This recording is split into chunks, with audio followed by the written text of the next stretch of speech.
Hey everyone, it's Kaylee Ream, or Kaylee Hefka now, since my last video. Um, there's the screen, okay. And so I'm here with my mom tonight. We're here talking about her journey through breast cancer. So I don't know if many of you know, but my mom here, Karen, she had breast cancer 11, 12 years Probably ago. more like 15 So, now. Time flies. over 10 years ago. Um, and at the time, I didn't know pretty much anything about it. We've discussed little bits here and there, but I wanted her to come on and talk about her journey and what she wishes other people knew or know now, or what she would have known, wish she would have known then, in hopes that you can learn something from it and have a better journey or change something different and spread the word. So my mom, Karen, talk to us about how you first got diagnosed and kind of that first process. It was through a mammogram, so I definitely recommend those. And they did the diagnosis and biopsies and decided that I did need to have surgery and radiation treatment. They caught it early, so it was an HMO, so they sent me to a surgeon. And what I wish I would have done is found out how much experience the surgeon had with breast cancer surgery. Found out a lot more, asked a lot more questions. I just trusted my HMO and said, okay, I'll go to the surgeon, I'll do what he tells me to do, and that's what I did.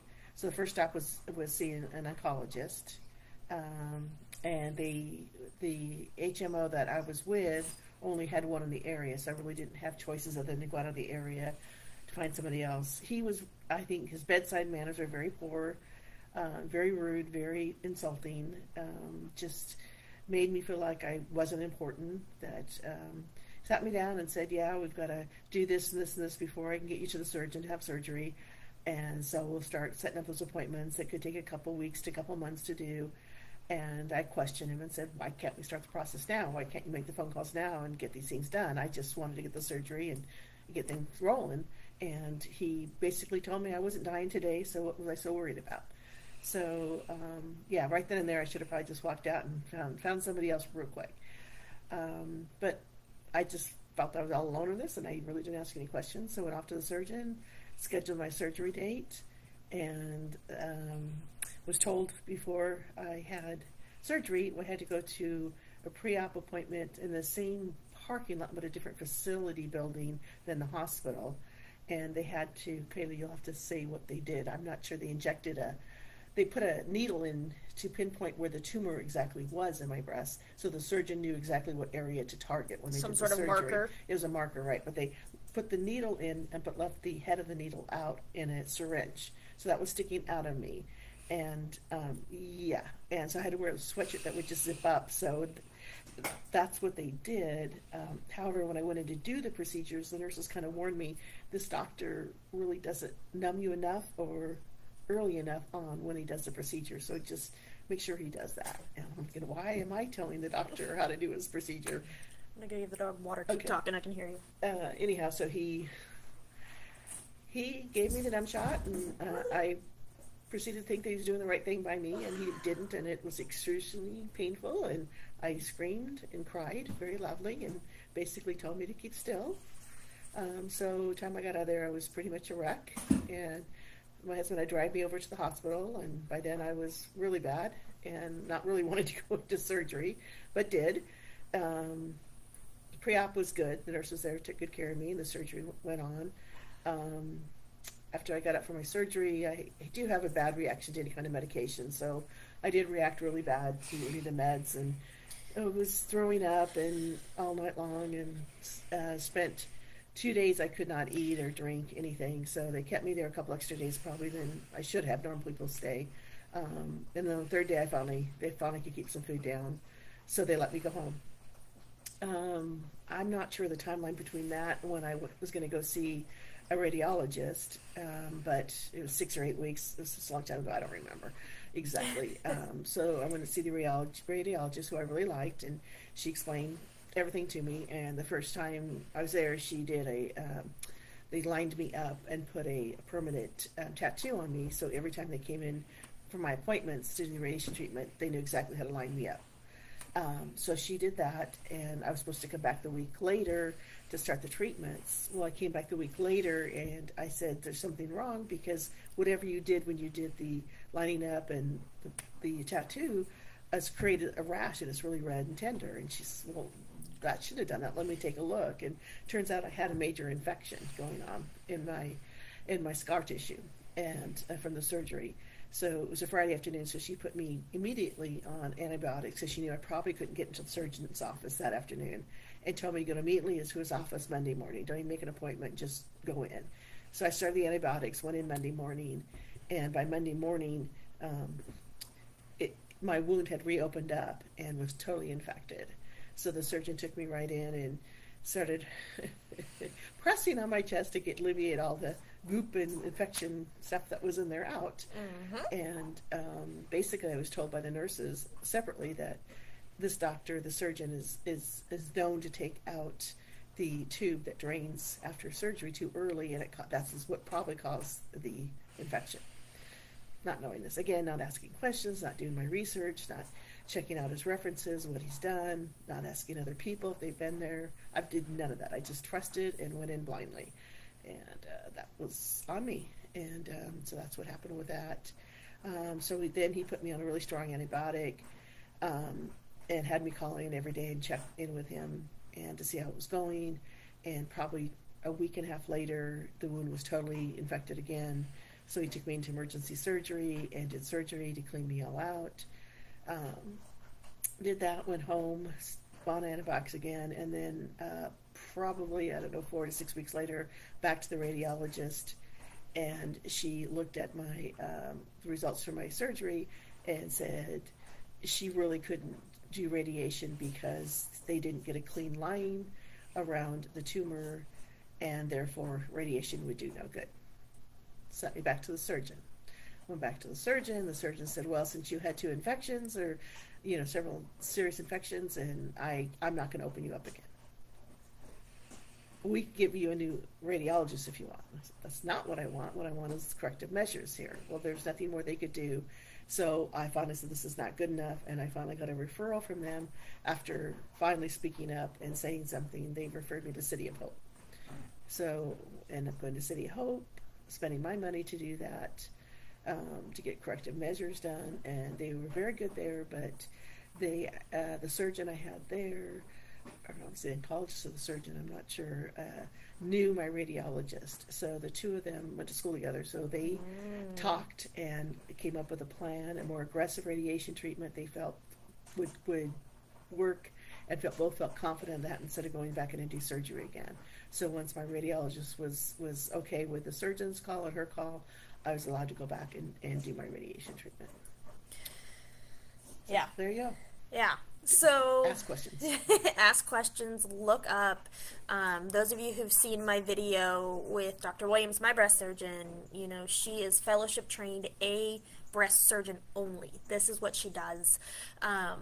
So, learning from other people's mistakes. I didn't know that was my mom's mistake. Like I said, I didn't really know anything about this prior. No, even when Kaylee was in high school when I had it, she just knew that I had a bump in my chest that had to be removed. I never said tumor, I never said cancer to either of my kids. No. I told them enough so they wouldn't be worried and scared, but that I was sick and then I needed to have this surgery done. Yeah. That's all they knew.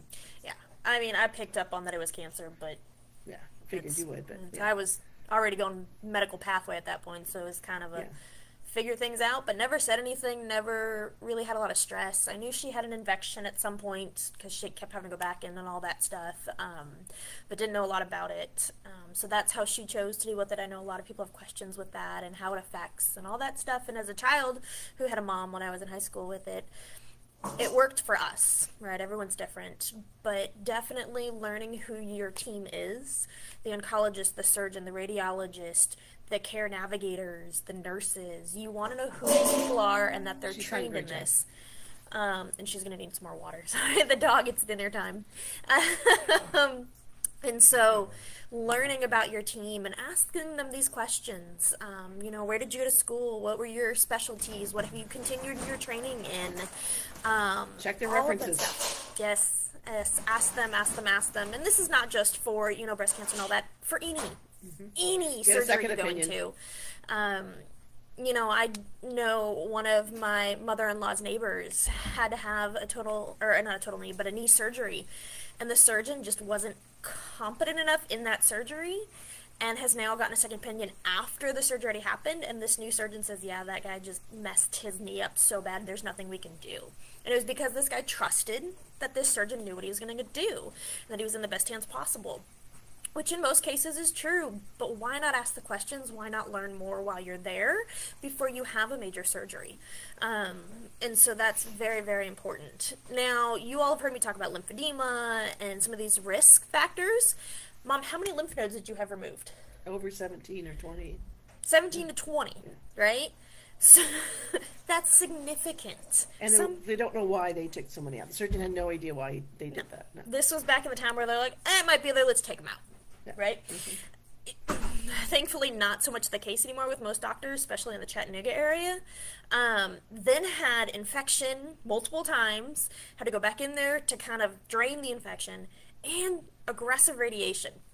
Talk about the list of factors to get lymphedema. She doesn't have any. None.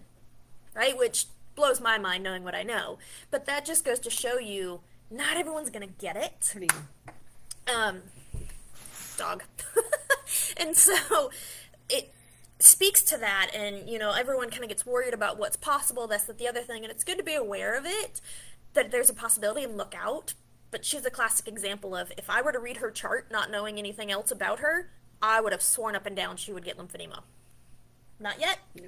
I can't say never, because it's a sneaky little thing. But almost 15 years later, no lymphedema after all of that. That's incredible. Now, she still has some scar tissue restrictions because of all of the infections and all that, and I haven't worked on it. She didn't know to work on it. You know, no one's told after surgery to work on their scars or do anything like that. And so she's dealing with those complications now, 15 years later still, right? But did they do, what did they stage your cancer as? I think a 1. One One was or it two. hormone positive or not? Do you remember? No, it was not. Okay, so no hormone replacement or anything No, like that. I didn't have to go on any of that. Okay, because that makes a big difference on other side effects and all of that fun stuff. But the biggest lesson she learned was learn who your care team is, do your research. We all want to just trust that whoever they put in front of us is the best, but sometimes that's just who's available, especially in today's world. Everyone's so understaffed that they're going to just try and get you in. And I think you were telling me earlier, too, is, you know, the doctor was like, oh, we'll wait, 6 to 8 weeks to get your tests.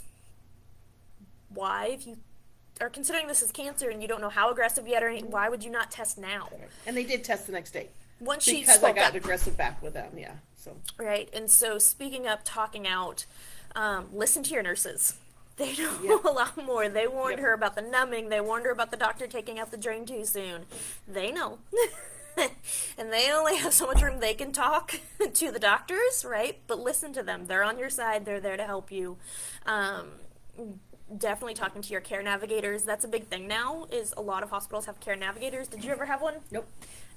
And so for this very reason, right, is helping the patient get their resources, learn about who's in the community, what's going on, all of that stuff. But leaning on, your support system, leaning on the care team, asking questions. I see a lot of people on the support groups on Facebook. I'm on several different support groups.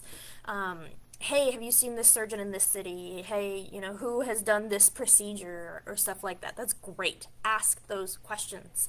And, we're all going to hear the naysayers. Right? One person may have a bad experience, so ask several other people. We almost took out the TV. And so you all reach out, ask questions. Ask me questions if you have any. I'm going to answer to my best ability, but I don't know everything by any means. But I hope this was helpful. Thank you, Mom. Thank you, Kate. That's all it is. Okay, cool.